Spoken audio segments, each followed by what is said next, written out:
Hey everybody, we're going to be doing a bit of a follow-up from my Remembrance Day video a couple of days ago. This is going to be a viewer suggestion, so stay tuned.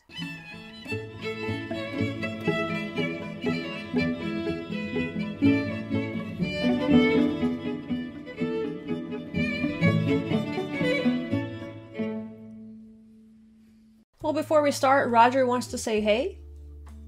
So I really enjoyed the Remembrance Day video that I did where I learned more about the origins of it and kind of the differences in some of the countries. I learned that in the UK it's more known as Armistice Day. At least that's what somebody in the comments told me. Now this was suggested to me by quite a few of you actually down in the comments, but one of my patrons did message me.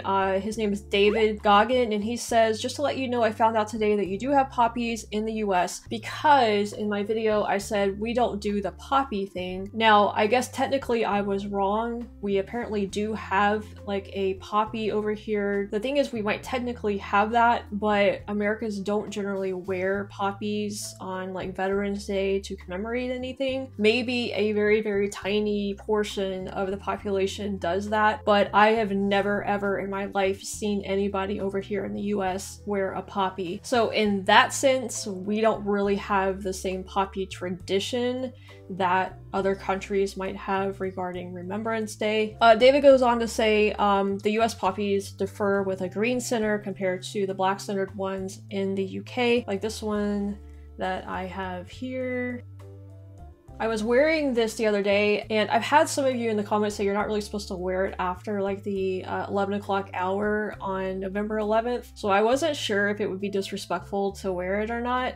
Anyway, I have it here with me. I do see that it has a black center. The rest of his comment says it was thanks to another US reactor, which some of you also said his name was Halix Squirrel, which I'm aware of him. We're in a Discord group together. A lot of you probably do watch his videos as well because we kind of do a lot of the same content, but apparently he didn't also know about them, and David linked to the video that he reacted to the other day. So a lot of you also in the comments let me know that it was actually an American lady that started the entire poppy tradition for like the rest of the world too. So I don't know, I'm hoping this video will touch on all of that stuff. So let's go ahead and let's take a look at the poppy story. It's from Scotland though, so that's also interesting. We'll see how this plays out. The poppy story. The First World War, or the Great War, started in 1914.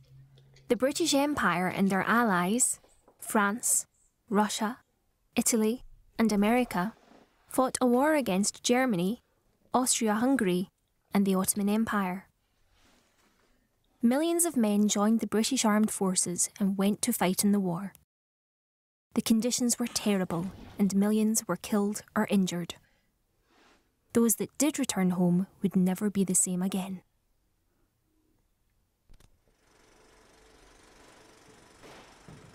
One of the largest battles of the war took place around the town of Ypres in the Flanders region of Belgium. Okay, so is it called Ypres or Ypres? Because when I was watching the Great War videos, Indian Idol pronounced it as Ypres instead of Ypres. Maybe different countries pronounce it differently, so let me know what's the correct way. Maybe it's maybe it just depends on what country you're in. Serving in Flanders, a young Canadian soldier called John McCree noticed how bright red poppies grew wild amid the war-torn landscape. Despite the devastation that surrounded him, he was inspired by the poppies that grew there to write the poem In Flanders Fields.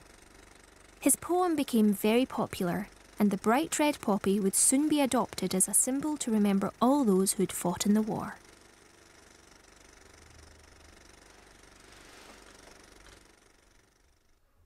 The First World War ended at 11 o'clock in the morning on the 11th of November, 1918. This was the 11th hour of the 11th day of the 11th month. The war had lasted over 4 years. The 11th of November every year is called Remembrance Day or Armistice Day. After the war ended, people started making... Or Veterans Day if you're in the United States. Or Armistice Day. After the war ended, people started making paper poppies to sell. They sold poppies to raise money to help the millions of sailors, soldiers and airmen who were coming home from the war. These people are called ex-servicemen and women, or veterans. By the way, I think it's a really cool idea that a lot of the poppies, including the one that was sent to me by Arthur right here, when you buy a poppy or a pen like this or something like that, the money does go to help veterans, which I think is a really cool idea, a great way to raise money. Also that they make them too, I think is what a lot of you mentioned as well. So it's a really cool way to support your veterans, I think. On Remembrance Day, people wear a poppy, and at 11 o'clock in the morning, the same time the war officially ended in 1918, there is a 2-minute silence. By the way, sorry I keep pausing it. I know it annoys some people, but I have a quick question. 11, 11, 11. Now, something like that obviously is not coincidence. It seems like that they purposely chose to do that, just to symbolize, make it easy to remember 11, 11, 11. So I'm just kind of wondering about the story behind that. Did they specifically wait until November 11th at 11 o'clock to sign the armistice, or for it to go into effect, I guess? And if so, is there a story behind that? Who decided to do that?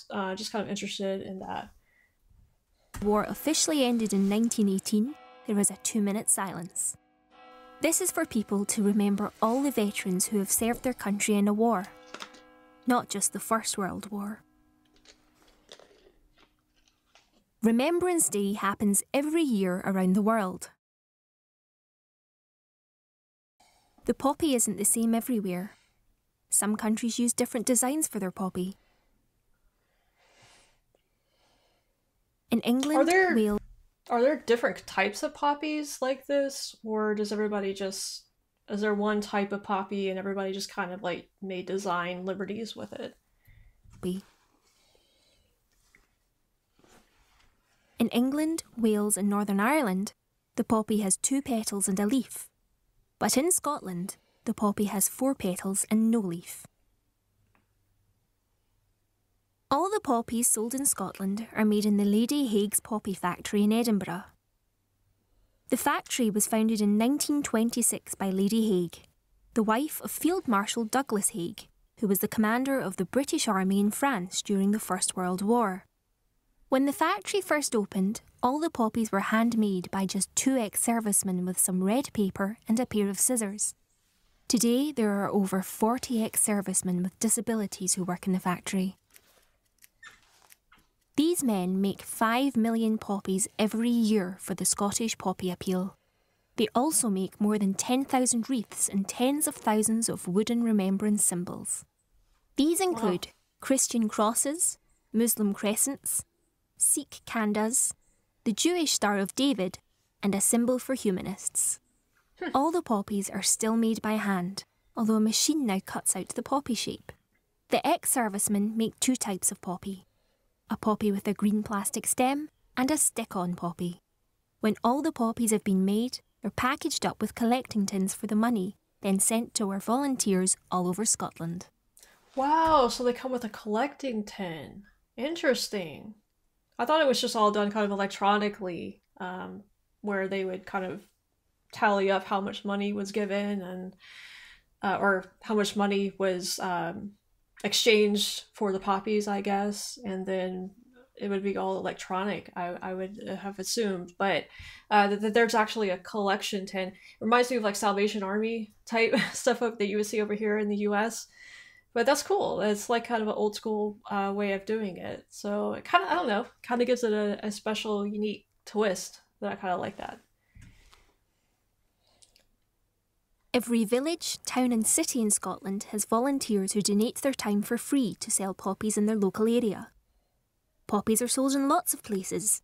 You can find them in shops, supermarkets, offices, schools, factories, churches, and hospitals. Volunteers collect the money made from selling poppies. They also hold fundraising events like jumble sales, cake sales, and races to raise even more money. Thanks to their hard work, our volunteers raise millions of pounds from the people of Scotland every year. All the money that's made helps ex-servicemen and women in need after serving in the Navy, Army, or Air Force. We also help their families, their wives, husbands, partners, and children. We help with house repairs, wheelchairs, and specially adapted vehicles to help them live in their own homes for longer. We also give money so they can retrain, start their own businesses, or grow an existing business. And we give advice, information, and support to deal with any problems that may be encountered along the way, helping them rebuild their lives. All this from a tiny poppy.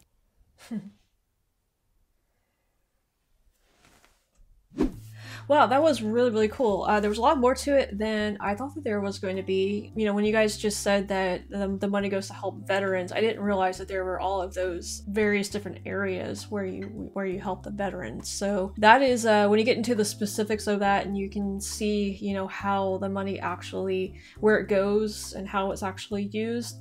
That's really, really cool. Obviously, that was just talking about Scotland. So my question is, does the UK have a very similar program? And the other countries in the Commonwealth, do you guys have similar programs just like Scotland does with the poppies? Do you guys have collecting tins also in the other countries as well? So that would be interesting to know. It's also just really cool to see the support that other countries have for their veterans and for their ex-soldiers. They really, really do underscore how important your veterans and your ex-soldiers are to all of you in these other countries, and the honor and respect that you have for them. So it really kind of opens my eyes to another aspect of your culture that I really wasn't aware of before. And I already had respect for you, but I feel like that respect has gone up a notch after learning more about Remembrance Day and the poppies and, you know, the cause that the poppies go towards. So what I didn't get out of this video was who started the idea of the poppies. Like I said, a lot of you in the comments let me know that it was a lady from Georgia here in the United States that kind of came up with the idea of using the poppy as the symbol. But again, I'm just going on your comments. I don't know the story behind it. So I might have to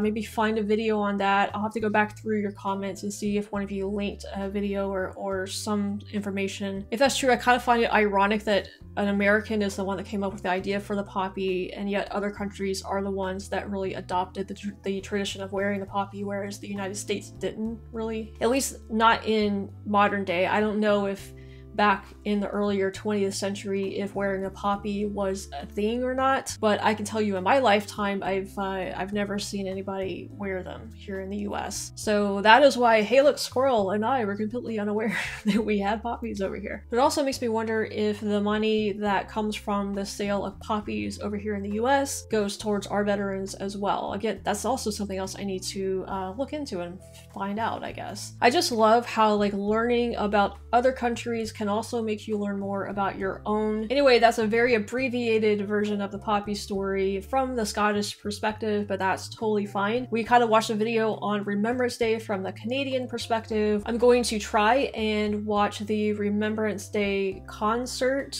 and maybe one of the cenotaph ceremonies from the UK perspective. So like I said, this is kind of Remembrance Day weekend for me as I kind of gather information from different areas, different sources. If you enjoyed this video, I appreciate it if you would like and subscribe if you haven't done that yet. And you can also check out my social media in the pinned comment in the description. I also have my Patreon and my Discord links in there, PO Box, and email links if you're interested in any of that stuff. Stay tuned for more Remembrance Day stuff coming up this weekend. Maybe I might have to extend it a couple of days just to fit it all in. I'm really enjoying learning about it, so I want to keep going. Stay tuned for more of that coming up on my channel very soon, and Roger, Scarlett, and I will see you next time.